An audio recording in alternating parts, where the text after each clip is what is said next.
반갑습니다. 예금의 정석의 우정우입니다. 이제 오늘 우리 새 책도 다 받으셨죠, 그러니까 우리 끔찍한 그 우본에서 나온 책보다는 훨씬 더 끔찍하죠, 그러니까 이게 이제 완전한 교재는 아닐지라도 여러분 공부하는데 이제 많은 도움이 될 거예요. 근데 초판이라 가지고 있지 않습니까? 제가 이제 이 책을 4번을 교정을 고쳤어요. 근데 그럼에도 불구하고 제가 이제 수업 준비하면서 보니까 조금씩 고쳐야 될 부분들이 좀 나오더라고요. 예, 초판이라서 그런 건 좀 이해를 해주십시오. 자, 그러면 이제 우리가 이제 그 예금을 오늘부터 이제 수업을 시작할 건데. 예금은 제가 이제 그 우편이랑 같이 이제 거의 비슷한 시기에 시작을 해서 이제 공부를 했는데 우편을 먼저 어느 정도 수준까지 올리고 그다음에 이제 예금을 공부를 했는데 저는 이제 저번에도 한번 얘기했듯이 예금 공부하면서 되게 기분이 좋았어요. 그러니까 우본에서 나온 우편 자료는 정말 지 마음대로 만들었거든요.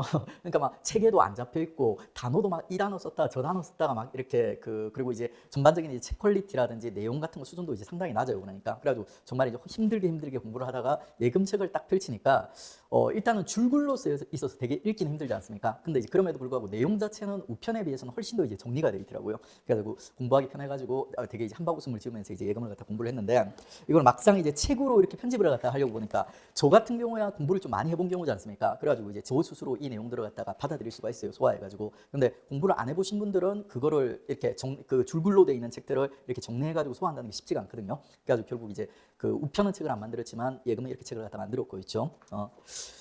그리고 이제 우편이랑 예금이 두 개가 우리한테는 이제 우금해가지고 하나의 과목은 묶여 있을지 몰라도 이 두 개가 성격이 상당히 다르거든요. 우편은 내용이 좀 이렇게 정리가 안 돼 있긴 해도 있지 않습니까? 실제로 그 내용을 갖다 조금 정리만 잘하고 우리가 이해만 하고 받아들일 수 있다면 실제로 좀 쉬운 과목이에요. 외워야 될 포인트도 그렇고 공부할 양도 있지 않습니까? 조금 많긴 하지만 예금에 비해서 딱 정해져 있는 이런 파트예요. 근데 이제 예금은 있지 않습니까? 우편이랑 성격이 좀 달라요. 그러니까 예금이 기본적으로 경제학을 기반으로 해서 그 경제학 안에 금융이란 파트가 있어요. 금융이란 파트.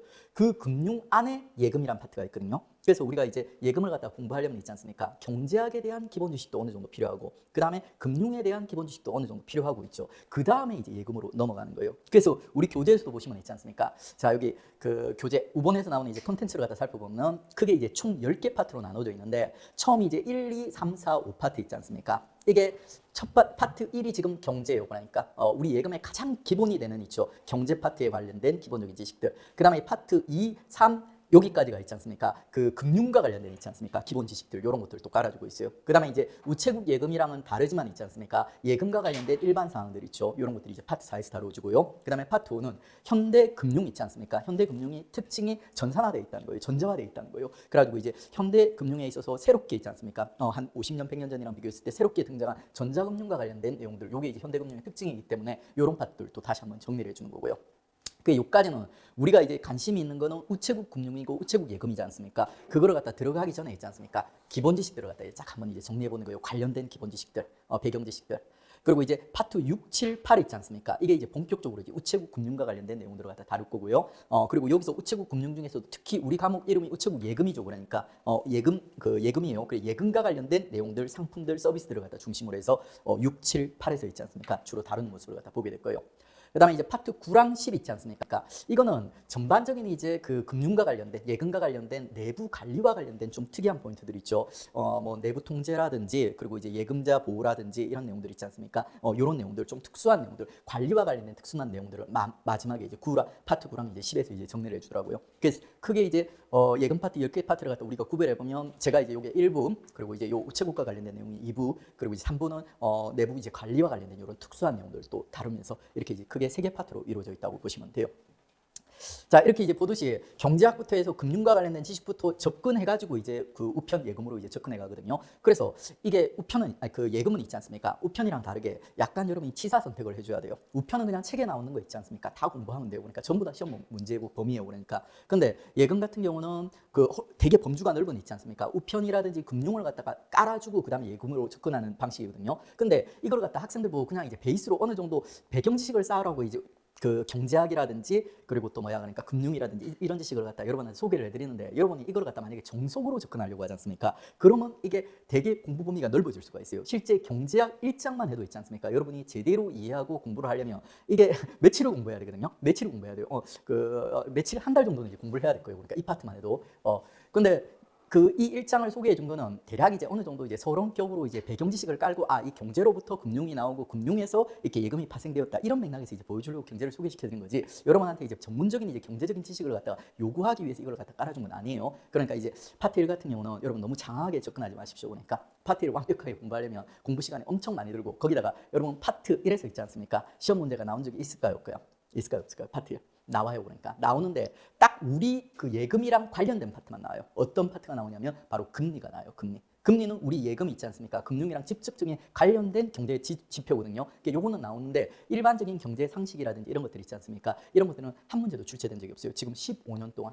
그러니까 앞으로도 출제될 확률이 상당히 낮습니다. 그리고 출제된다고 해도 막 꼬아서 나온다기보다는 교과서 문구를 약간 트는 정도 있지 않습니까? 요 정도로 아마 출제가 될 거예요. 그래서 이제 파트 1에서는 제가 하고 싶은 말은 잘 골라라. 버릴 거 버리고 집중할 거 집중해라. 그렇게 하면 파트 1이 어떻게 보면 되게 장한 파트가 될 수 있지만 간단하게 있지 않습니까? 우리 깜찍하게 이제 파트 1을 갖다 정리를 해낼 수가 있어요. 첫 발을 갖다 그 예쁘게 내줄 수가 있는 거죠.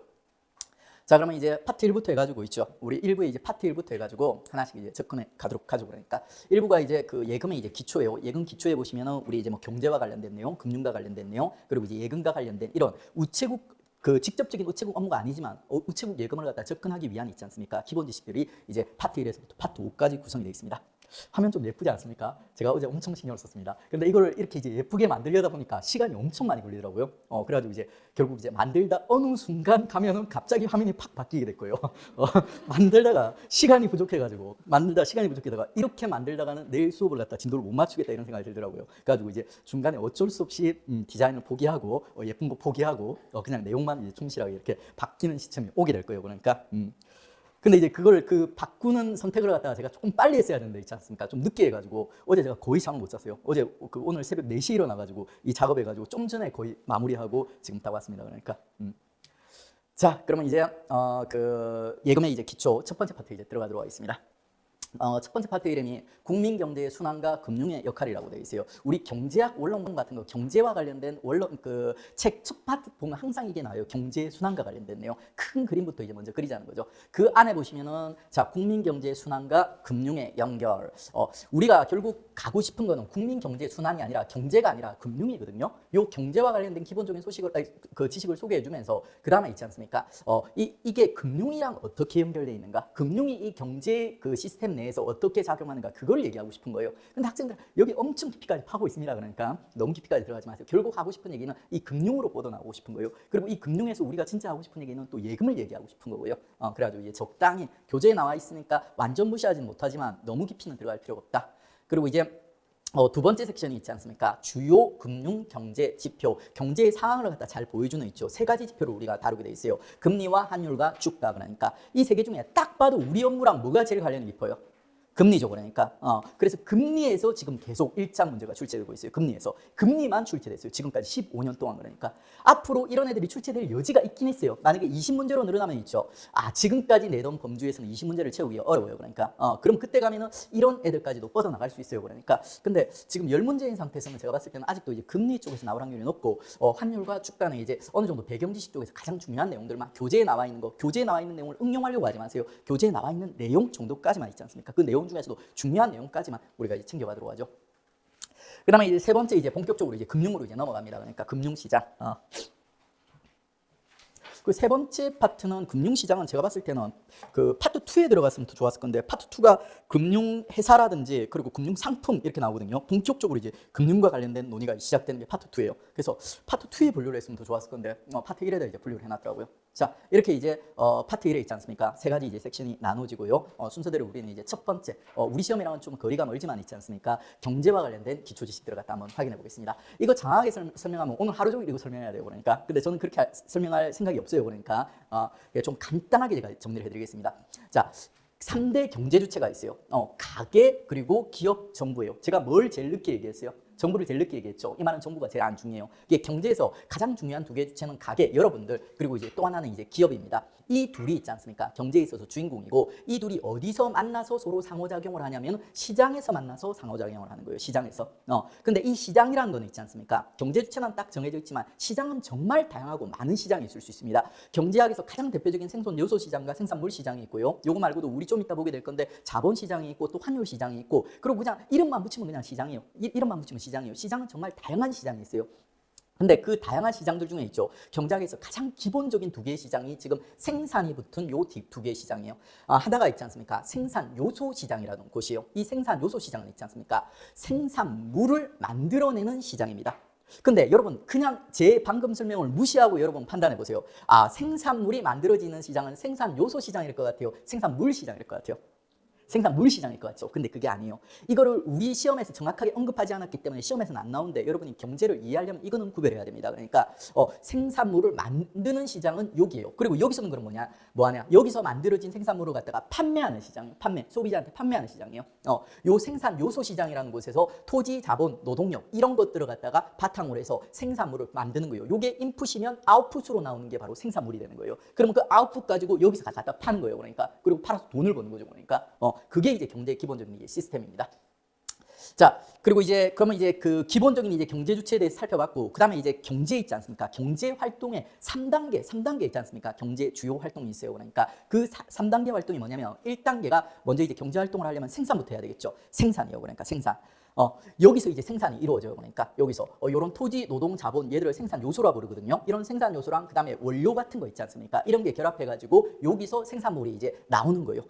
그게 생산 단계. 그리고 생산을 했으면 있지 않습니까? 그거를 갖다 분배를 해야 돼요. 분배. 이 분배는 뭐냐면 생산물이 나오면 요 시장에 갖다 팔겠죠. 그러니까 갖다 팔면 돈이 들어오겠죠. 상품 구매 대금 들어오겠죠. 그 대금을 갖다가 원료값을 재버리고 있지 않습니까? 요 생산 요소를 갖다가 기여한 사람들한테 돈을 나눠주는 거예요. 그게 분배 단계예요. 분배 단계.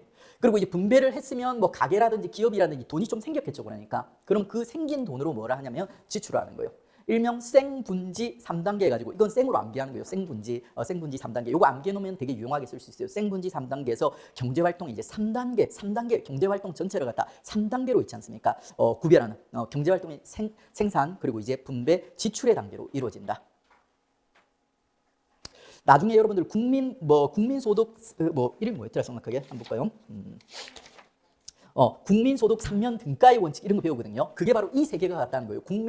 국민총 생산, 국민총 분배, 국민총 지출 있지 않습니까? 세 개가 같다는 게 그 국민소득 3면 등가의 원칙 이렇습니다. 그러니까 이게 경제활동의 가장 중요한 핵심을 이루는 3단계라고 보시면 돼요. 그 중에서도 제일 기본이 되는 게 일단 생산이 이루어져야지 분배를 하든지 지출을 하든지 할 거지 않습니까? 그래가지고 생산과 관련된 내용을 교과서에 처음으로 다루고 있습니다. 그게 생산 들어가겠습니다. 여기서부터 신경을 안 썼죠. 디자인에 신경을 안 썼죠. 그러니까 내용만 담겨져 있습니다. 자, 생산. 자, 요거 교재에 보시면 있죠. 경제 주체가 처음 나오는데 저는 경제 주체를 마지막에 정리하겠습니다. 일단 경제 주체를 뛰어넘고 있죠. 그리고 우리 요번에 있지 않습니까? 그 계리직 최종 공고가 났어요. 그러니까 나면서 내용 수정과 관련된 내용도 같이 발표가 됐지 않습니까? 예금에서 수정된 내용이 유일하게 있지 않습니까? 7페이지 하단에 있는 이 그림이에요. 그림. 근데 이 그림을 제가 이미 이 교재 만들 때 수정해서 만들었어요. 그러니까 화살표 방향이 잘못 잡혀 있었는데 그걸 갖다 수정을 했어요. 근데 이 그림이 되게 그러니까 좀 그렇게 잘 그린 그림이 아니거든요. 그래서 제가 조금 정부를 갖다 중앙으로 놓고 다시 재구성 좀 더 단순하게 재구성한 게 제가 쓰는 그림이에요. 그러니까 그거 보는 게 훨씬 더 이해하는 데 도움이 많이 됐고요. 그러면 7페이지 뛰어넘고 그 다음 페이지로 넘어가 보십시오. 생산과 관련된 논의가 나와요. 자, 먼저 생산과 관련된 논의에서 생산 요소의 유형에 대해서 얘기하겠습니다. 생산 요소, 생산을 하기 위해서는 재료, 원료가 있죠. 생산 요소라는 게 필요한데 원료는 경제학에서 그렇게 중요하게 따지지 않아요. 그러니까 원료는 일단 무시하시고 있죠. 3대 생산 요소는 여러분이 상식적으로 알아두셔야 됩니다. 그러니까 인적 요소인 노동과 물적 요소인 토지와 자본이요. 이 두 개 어떤 게 인적이고 물적인지 구별하는 거는 초딩도 할 수 있겠죠. 그러니까 이거는 암기할 필요 없어요. 그냥 노동의 인적 요소, 물적 요소, 토지, 자본에서 3대 생산 요소예요. 그러니까 요 세 개를 갖다 두 문자를 따려면 이렇게 따면 돼요. 그러니까 놀자. 토요일 되면 놀아야죠. 그러니까 토요일 되면 놀아야죠. 금요일도 놀아야 되지만 토요일 되면 놀자에서 놀자. 토지, 노동, 자본 해가지고 요게 3대 생산 요소입니다. 그리고 이런 토지, 노동, 자본을 갖다 제공하게 되면 있죠. 기업이 나중에 생산물 시장에 물건을 팔아가지고 돈이 생기면 얘들에게 있죠. 그 대가를 지불하는 거예요. 그게 바로 지대와 임금, 이자예요. 토지를 제공한 사람한테는 지대를 주고, 노동을 제공한 사람한테는 임금을 주고, 자본을 제공한 사람은 이자를 주고 있죠. 이런 식으로 분배가 이루어지는 거예요. 합리적이죠.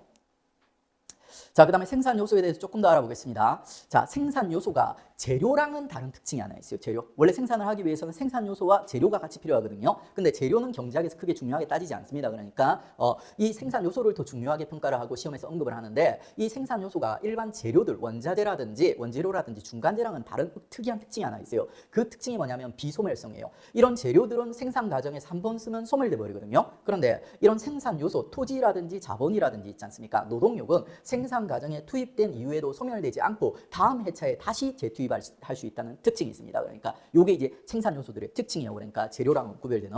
자, 그 다음에 3대 생산 요소가 있었죠, 여러분들. 이 생산 요소를 성격에 따랐다 두 가지 유형으로 구별할 수 있어요. 그러니까 본원적 생산 요소와 생산된 생산 요소라는 게 있습니다. 먼저 본원적 생산 요소는 토놀, 앞에 두 개요. 토놀. 토지와 노동력이에요. 요거는 원래 존재하던 생산 요소이며 재생산된 것이 아니다. 그러니까 우리가 이제 생산된 생산 요소로 자본을 다루게 될 건데, 자본은 있지 않습니까?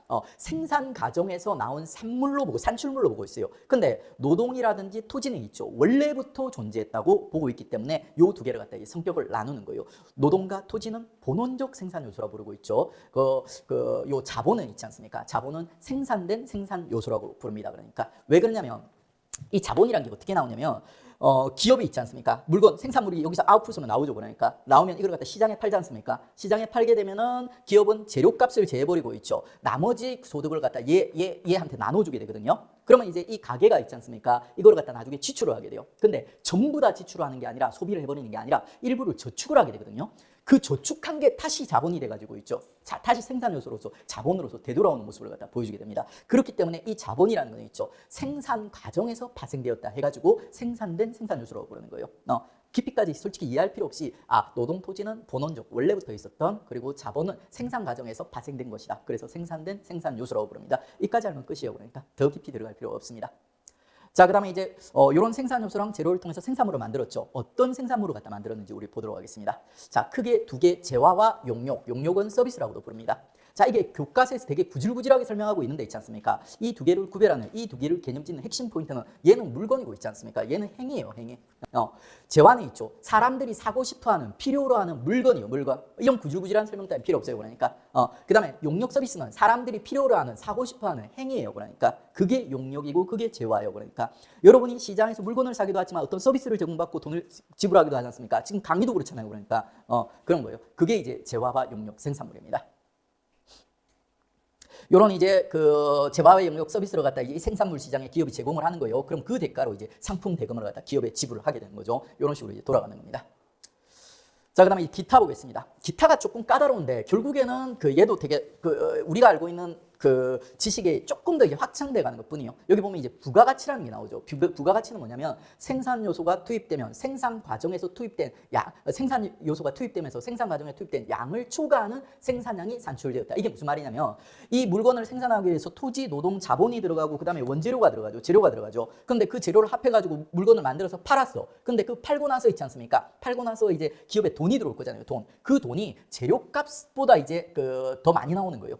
그러면 이제 그게 바로 부가가치예요. 그리고 이제 이 부가가치 있지 않습니까? 초과된 생산량을 갖다 부가가치라고 부르고, 이거를 가지고 이제 노동, 그리고 토지, 자본한테 나눠주는 겁니다. 그러니까 이게 이제 분배 과정이에요. 분배 과정. 그런데 여기서 조금 더 추가된 내용이 하나 있거든요. 경영행위와 이윤이라는 개념. 원래 이 경제학의 기초를 닦은 사람이 누구냐면 마르크스예요. 마르크스. 막시즘 여러분 들어본 적 있죠? 사회주의를 갖다가 성립시킨 인물 있지 않습니까? 그 마르크스란 인물이 경제학, 현대 경제학, 근대 경제학의 기초를 갖다 닦은 사람이에요. 그래서 이 사람은 부르주아들 있죠. 이 마르크스는 부르주아 좋아할까요, 싫어할까요? 부르주아, 사회주의 공산주의자는 부르주아 싫어하죠. 그러니까 그래가지고 이 생산 요소에서 있죠, 경영자, 기업가의 역할을 갖다 빼버린 거예요. 그래가지고 이제 요 마르크스가 만든 근대 경제학에서는 있죠, 생산 요소에 기업가의 경영 행위가 지금 빠져 있습니다. 근데 현대 경제학, 경영학은 있지 않습니까? 지금은 부르주아들의 경제학이고 부르주아들의 경제학이고 경영학이에요. 그렇기 때문에 이런 부르주아 있지 않습니까? 기업가들의 경영 행위를 높이 평가하는 거예요. 그래서 얘들은 요 경영 행위도 하나의 생산 요소로 보고 있어요. 생산 요소. 그래서 이제 요 부가가치가 나오지 않습니까? 그러면 얘한테 나눠주고 남는 이익 있지 않습니까? 그걸 갖다 이제 얘한테 경영의 대가로서 이윤을 갖다가 나눠주는 모습을 갖다 보여줍니다. 그러니까 요 경영행위, 기업가의 경영행위도 이런 토지, 토놀자 같은 일종의 생산 요소로 취급할 수 있다는 거예요. 이쪽에서 보면 그 얘기하고 있는 거예요. 어렵지 않죠? 자, 그러면 이제 우리 생산과 관련된 있지 않습니까? 내용들을 갖다 이제 다 정리를 했습니다. 자, 그러면 이제 우리가 지금까지 살펴본 게 생산, 분배, 지출, 생분지 중 이제 생산과 관련된 내용을 갖다 살펴봤어요. 이게 가장 중요하고 가장 복잡한 거예요. 그다음에 이제 분배, 지출은 되게 단순합니다. 그러니까 아까 생산이 이루어졌죠. 생산이 이루어져 생산물이 기업으로 왔어요. 그럼 기업은 그 생산물 시장에 생산물을 갖다 팔았어요. 돈 들어오죠. 그러니까 입금되죠. 그럼 원자료값, 재료값은 빼버리고 있죠. 남는 돈 부가이득, 이득을 갖다가 이렇게 부가가치를 갖다 토지, 노동, 자본을 갖다 제공한 사람한테 지대 임금 이자, 그리고 이제 기업가한테는 경영행위의 대가로서 이윤을 갖다 이제 제공을 한다고 했습니다. 그게 바로 분배요. 그게 바로 분배. 그 분배. 자, 분배는 생산에 의해 얻은 소득이 누군가에게 나누어지냐의 문제. 이해되시죠? 그러니까. 근데 이번이 이상하게 막 어렵게 설명하고 있어요. 별로 중요한 내용도 아닌데 있지 않습니까? 막 장황하게 설명하고 있어요. 결론은 뭐냐면 분배와 소비는 동전의 양면이라고 얘기하는데 실제 경제는 있지 않습니까? 근대 경제학은 완전 경제를 갖다 가상으로 해가지고 얘들은 기본적으로 모든 생산된 것은 모두 분배되고 모두 분배된 것은 모두 지출된다. 이런 가정하에 경제학이 돌아가게 되거든요. 그래서 원래 분배 소비뿐만 아니라 분배 지출, 분배 생산 전부 다 이꼬르예요. 그러니까 경제학에서는. 그래서 이거 굳이 얘기할 필요가 없어요. 그러니까 괜히 장하게 줄을 낭비하고 있어요. 그 다음에 3번 생산자가 생산물을 판매하여 얻은 금액은 생산 과정에 투입된 생산 요소들에게 분배하며 제가 알려드린 거 그대로 나오죠. 그러니까 그래도 남는 금액은 생산자 기업가가 가져간다. 그러니까 기업가의 경영활동도 하나의 생산 요소로 보고 그에 대한 대가로서 남는 이윤을 준다. 그 논리 그대로 확인하는 거예요. 자, 그 다음에 생분, 마지막에 이제 지예요, 지은. 분배됐으면 이제 뭐 그 가게, 기업, 정부가 돈이 생겼을 거지 않습니까? 그러면 이제 이런 걸 갖다 얘들이 어떻게 지출하는가? 가게는 기본적으로 소비 지출입니다. 소비 지출. 물론 모든 소득을 다 소비하는 건 아니에요. 일부는 저축을 하게 돼요. 저축을 하게 돼요. 그러면 이제 그 저축이 또 자본이 돼가지고 있지 않습니까?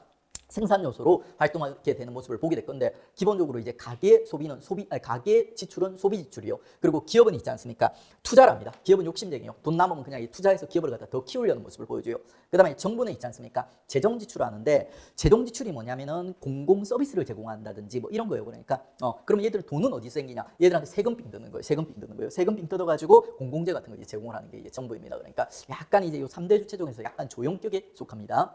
그다음에 이제 해외 있지 않습니까? 이거는 그냥 단순히 외우세요. 요게 이제 국내에서 요 경제 순환이거든요. 근데 이 국내가 또 다른 나라랑도 교류를 하지 않습니까? 그게 바로 수출과 수입인데, 자, 여기서 해외 파트의 지출이 수입이 아니라 수출이라는 것만 기억하면 되는데 너무 쉬워요. 왜? 출 이렇게 가는 거예요. 그러니까 수입이 아니라 수출이다. 요렇게만 이제 기억을 하시면 돼요. 자, 그러면 이제 우리 그 국민경제 이제 순환과 그 금융의 역할에서 이제 생분지까지 이제 정리를 했습니다. 그 다음에 이제 우리 살펴볼 거는 자, 교재 맨 처음에 나와 있는 경제 주체와 관련된 설명 있지 않습니까? 가계, 기업, 정부와 관련된 설명인데 이게 지금까지 우리가 배웠던 내용을 갖다 전반적으로 이제 설명하고 있는데 이게 좀 완벽하지 않고 뭔가 좀 만들다 만 느낌이에요. 그러니까 이게 틀린 건 아닌데 있지 않습니까? 좀 빠진 거 빠지고 뭐 약간 틀린 부분도 있긴 해요. 근데 이제 우리가 그냥 귀엽게 봐주도록 해요. 그러니까 가계부터 보면은 요거 지워주세요. 요거 제가 원래는 생산 요소 시장인데 그냥 우리 교재에서는 생산물 시장과 생산 요소 시장을 엄밀하게 구별 안 하기 때문에 있죠. 그냥 이제 없는 게 더 나을 것 같아요. 그냥 이제 가계는 생산 요소의 공급 주체이다. 이해되죠? 왜 이런 말 하는지. 그 다음에 노동, 자본, 토지를 제공한다. 어때요? 막 우리 알고 있는 내용이죠. 그 다음에 결과로서 얻은 소득을 소비하거나 저축한다. 우리 배운 내용을 싹 한번 정리를 해주는 거예요. 그러니까 그 다음에 기업은 있죠. 생산의 주체로서 재화와 용역을 생산한다. 맞죠? 그러니까 그리고 결과로서 창출한 생산량이 투입량보다 크면 부가가치가 이제 만들어지게 되면은 그게 이제 이윤으로 연결된다. 이 파트의 설명은 좀 정확하지가 않아요. 원래는 그 투입량보다 생산량이 크면은 다른 생산 요소들한테 나눠줄 거 다 나눠주고 있지 않습니까? 그 다음에 남는 게 이윤이거든요. 근데 이 파트는 좀 틀리게 설명했지만 그냥 이제 귀엽게 봐주죠. 그러니까 교과서에서 이렇게 설명하고 있으니까. 그 다음에 이제 정부는 규율과 정책의 주체. 무슨 말인지 아시고, 그 다음에 세금 징수. 요게 이제 정부의 그러니까 돈줄이죠. 그 다음에 이제 요 돈을 가지고 여러 가지 정책들 펼치면서 뭐 공공재를 제공한다든지 이런 식으로 서비스를 제공하는 게 이제 경제에서 이제 조연인 정부입니다. 그리고 해외는 우리 경제 내에서 만든 물건이 남아 돌지 않습니까? 그럼 해외로 수출하는 거예요. 우리 경제에서 만든 물건이 부족하지 않습니까? 그러면 이제 수입하는 거예요. 뭐 그런 거예요. 그런 식으로 이제 해외 다른 나라들이랑 교역을 하게 되는 겁니다. 어렵게 들어가려고 하지 마세요. 자, 그 다음에 이제 우리가 이제 들어가는 거는, 우리가 배웠던 생분지 있지 않습니까? 그러니까 이게 아까도 한번 얘기했듯이 우리 이제 근대 경제학은 완전 경제를 갖다 가정해요. 현실은 완전 경제가 아니지만 있죠. 완전 경제를 가정을 하는데 이 완전 경제가 뭐냐면, 생산된 만큼, 분배하고, 그 다음에 분배된 만큼 지출하고 있죠. 그 지출된 게 또 나중에 생산 요소로 이제 투입되고 뭐 이런 식이에요. 그러니까, 그래가지고 이제 결국에는 장기적으로 보면 생산, 분배, 지출이 있지 않습니까? 세 개가 일치하게 된다. 실제로는 이렇지 않지만 경제학에 이제 그 전제 중에 하나예요. 그러니까 경제학이 실제로 현실에 잘 안 맞거든요. 그러니까 안 맞는 이유가 이런 이상한 전제들을 갖다 가정으로 해서 얘들이 모델을 갖다 만들어놨기 때문입니다. 그러니까 생분지 이제 세 개가 이제 일치한다. 국민소득 3면 등가의 원칙. 이렇게 이제 이해하시면 돼요. 헛소리죠. 그다음에 이제 내구재와 비내구재라는 게 교과서에 나와 있는데 솔직히 이거는 경제학에서 시험 문제 나오지 우리 시험에서 나오면 안 되는 거예요. 근데 어떤 학생이 궁금하다고 제가 정리를 해놨는데 이게 뭐냐면 내구재는 좀 오랫동안 사용할 수 있는 내구성이 있는 있지 않습니까? 이런 제품이에요. 그리고 비내구재는 조금만 사용해버리면 소모돼서 사용 못하는 제품들이에요. 그러니까 내구성이 없는 제품들 이런 것도 시험 내면 이상한 거예요. 그러니까 자 그다음에 이제 국민소득 3면 등가의 원칙이랑 국민소득이 생산 분배 지출의 측면에서 파악했을 때 그 값이 동일하다는 이런 이제 그 환상적인 원칙이죠. 그러니까 그 환상에서나 있을 수 있는 현실에서는 통용되지 않는 그리고 이제 요게 이제 동일하다는 걸 갖다가 이 법칙으로 만들어 놓은 게 국민소득 3면 등가의 원칙 생분지 3면 등가. 여기서 시험 문제 나올 수 있는 만약에 나온다면 포인트를 튼다면 저는 한 이 정도는 낼 수 있다고 봐요. 이 경제학 쪽에서도 한 번씩 나오는 거고 있죠. 경제 순환은 있죠. 플로우의 개념이지 스톡의 개념이 아니다. 요거는 시험 문제 나올 만하다고 봐요. 그러니까 플로우하고 스톡이 뭐냐면 스톡은 특정 시점에서요. 특정 시점. 오늘 예를 들어 오늘이에요. 그러니까 오늘 우리나라 내에서 생산과 생산된 물품의 양과 분배된 소득의 양과 그다음에 오늘 우리나라에서 있지 않습니까? 지출의 총량이 똑같다고 할 수 있어요, 없어요? 똑같을 것 같아요, 다를 것 같아요? 똑같기 힘들겠죠, 그러니까. 정말 어떤 특별한 경우에만 똑같을 수도 있는데 그건 정말 특이한 날이고 있죠. 보통은 다 다를 거예요, 그러니까. 근데 그게 바로 이제 스톡이에요, 스톡. 스톡은 특정 시점에서를 판단을 하는 거예요. 그럼 플로우는 뭐냐? 어떤 기간에서 판단을 하는 거예요. 예를 들어서 이제 기간을 갖다 좀 길게 잡아요. 100년 동안 있지 않습니까?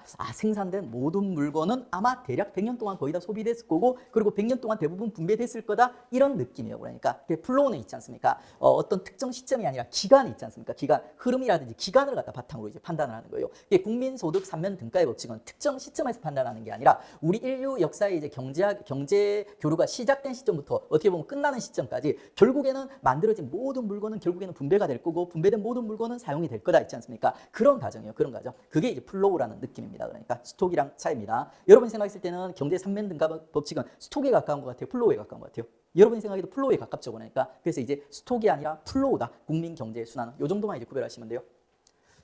자, 그리고 이제 조금 더 이제 본질에 우리 시험에 이제 가까워집니다. 드디어 이제 국민 경제에서 이제 벗어나가지고 있지 않습니까? 금융으로 다가가는 거예요. 우리가 지금 배울 금융이 있지 않습니까? 이 국민 경제에서 이제 어떤 기여를 하게 되는가? 돈이 잘 돌 수 있게 도와준 거예요. 돈이 잘 돌 수 있게. 경제에서 어떻게 보면 혈액에 해당하는 게 이제 돈이지 않습니까? 그 돈이 경제 주체끼리도 왔다 갔다 해요. 기업이 뭐 그 일반 민간인에게 돈을 빌리고 있지 않습니까? 이런 경우도 있습니다. 그러니까 그런데 이거를 갖다 이제 좀 더 원활하게 잘 다양한 상품을 만들어 가지고 있지 않습니까? 빌리는 사람도 더 빌리기 좋게, 그리고 이제 빌려주는 사람도 더 빌려주기 좋게 있지 않습니까? 여러 가지 상품들, 서비스를 갖다 제공하는 게 이제 금융 활동이에요. 금융 활동. 그래서 이제 금융 활동의 주체로서 경제 주체인 가계, 기업, 정부의 금융 회사를 추가하여 네 부분으로 구성이 되는데 금융은 자금이 부족하거나 여유가 있는 사람과 금융회사 간에 돈을 융통해주는 행위. 결국엔 이거죠. 근데 애울 필요가 없죠.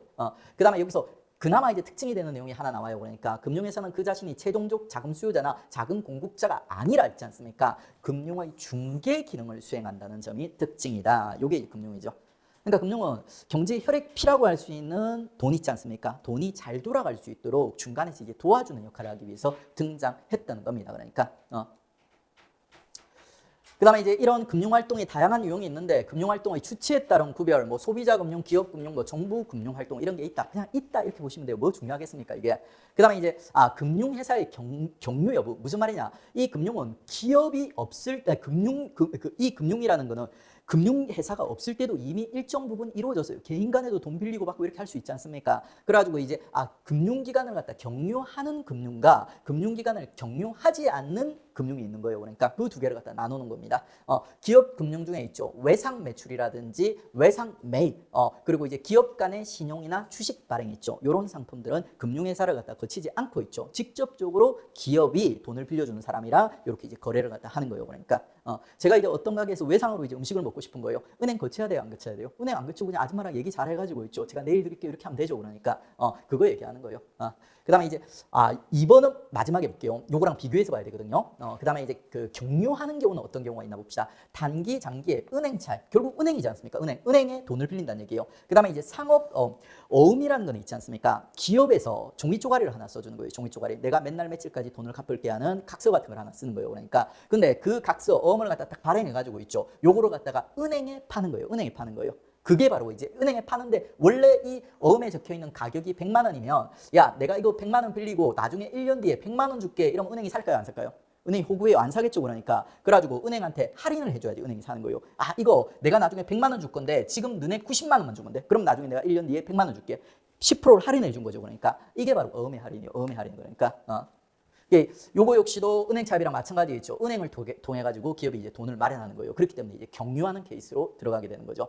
그다음에 이제 요 두 번째 케이스를 비교를 할 건데 이게 뭔가 장황해 보이는데 별거 없어요. 그러니까 보세요. 한국은행의 금융자산 부채 잔액 표의 항목 중, 그러니까 이게 뭐냐면은 한국은행에 보면은 기업에 있지 않습니까? 기업의 어떤 부채라든지 금융자산과 관련해서 기록하는 항목이 있나 봐요. 그러니까 근데 그 항목 중에 있지 않습니까? 자, 금융회사를 갖다 경유하는 경우와 경유하지 않는 경우로 갖다 구별해 놨는데 있지 않습니까? 자, 요거부터 먼저 봐요. 경유하는 경우는 있지 않습니까? 자, 여타의 항목은 금융회사가 중개하는 금융수단이다. 이렇게 얘기하고 있어요. 이 말이 무슨 말이냐면 요게 아닌 있지 않습니까? 요게 아닌 기타 등등 다른 있지 않습니까? 다른 여기에 기록되어 있는 항목들은 전부 금융회사가 중개하는 금융수단이라는 거예요. 그러니까 우리가 암기해야 되는 건 요것만 암기하면 돼요. 그러니까 유가증권, 기업 간의 신용, 그리고 출자금 있지 않습니까? 출자금. 요런 것들은 요 기업을, 그 은행을 경유하지 않는, 금융회사를 갖다 경유하지 않는 금융이라는 거예요.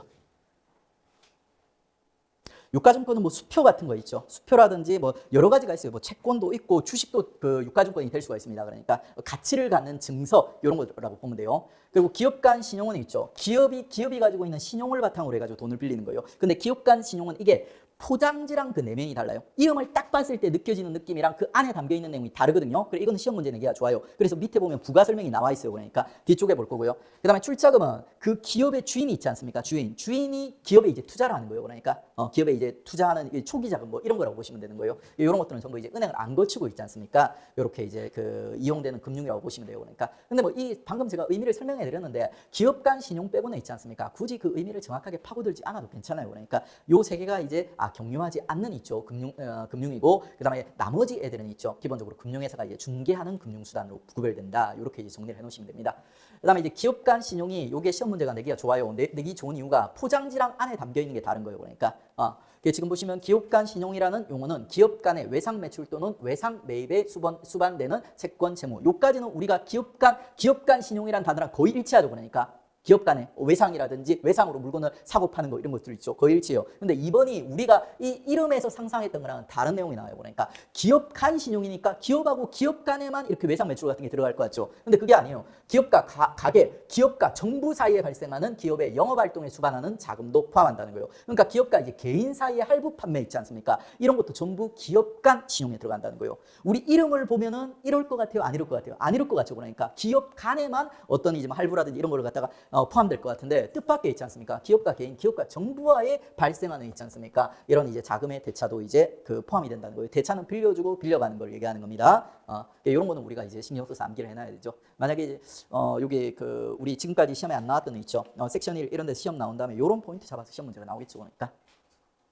자, 그 다음에 이제 금융의 역할이 나오는데 기본적으로 경제활동을 갖다 이제 원활하게 해주는 윤활유 역할이에요. 여러분 한번 읽어보면 다 알 수 있는 내용이고 이 금융의 역할이 뒤쪽에 있지 않습니까? 금융의 기능에서 거의 똑같이 좀 더 자세히 있지 않습니까? 다시 한번 설명이 돼요. 그러니까 그래가지고 뭐 그냥 달달달 5개를 외울 정도는 아니에요. 그냥 읽어보고 금융이 좋은 일을 하는구나 하면서 이제 보시면 돼요. 개인과 개인 간의 이제 자금 거래를 갖다 중개해준다. 예금과 대출을 통해서 그다음에 이제 뭐 정부나 기업에 있죠.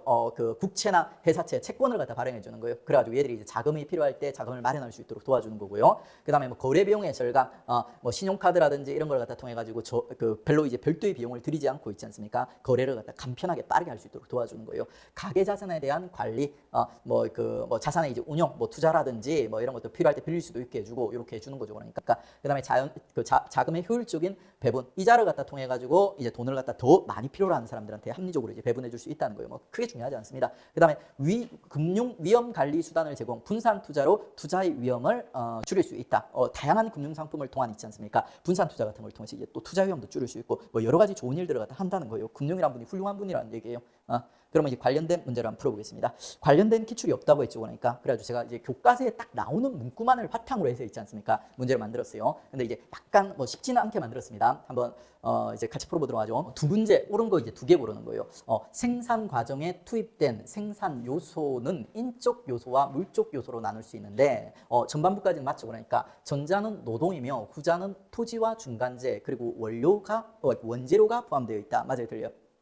자, 그 중간재라든지 원재료는 생산 요소예요, 아니에요? 생산 요소 아니죠, 그러니까. 그래서 틀린 거예요. 그다음에 생산 요소의 특징은 어느 생산 과정에 투입된 후에도 소멸되지 않고 다음 해체의 생산 과정에 다시 재투입될 수 있다는 점에서 비소멸성을 가진다. 맞아요, 들려요? 정확하죠. 생산 요소가 요 재료들이랑 구별된 특징이라고 했어요. 그다음에 생산 요소 중에 노동이나 토지는 본원적 생산 요소이다. 맞아요, 들려요? 정확하죠. 그러면 본원적 생산 요소가 아닌 애가 하나 있었어요. 뭐가 있었어요? 자본이 있었죠. 이거는 생산된 생산 요소였습니다. 그다음에 비물질 생산에 기여하는 행위는 생산물에 포함되지 않는다. 맞아요, 들려요?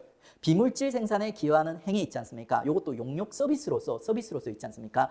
생산물이 될 수 있다고 했어요. 생산물 안에는 재화와 용역이 있다고 했어요. 그래서 얘도 가능한 거예요. 행위도 있죠. 생산물이 될 수 있어요. 그러니까 그게 비물질을 생산하는 행위일지라도. 그래서 이제 리얼이 틀렸습니다.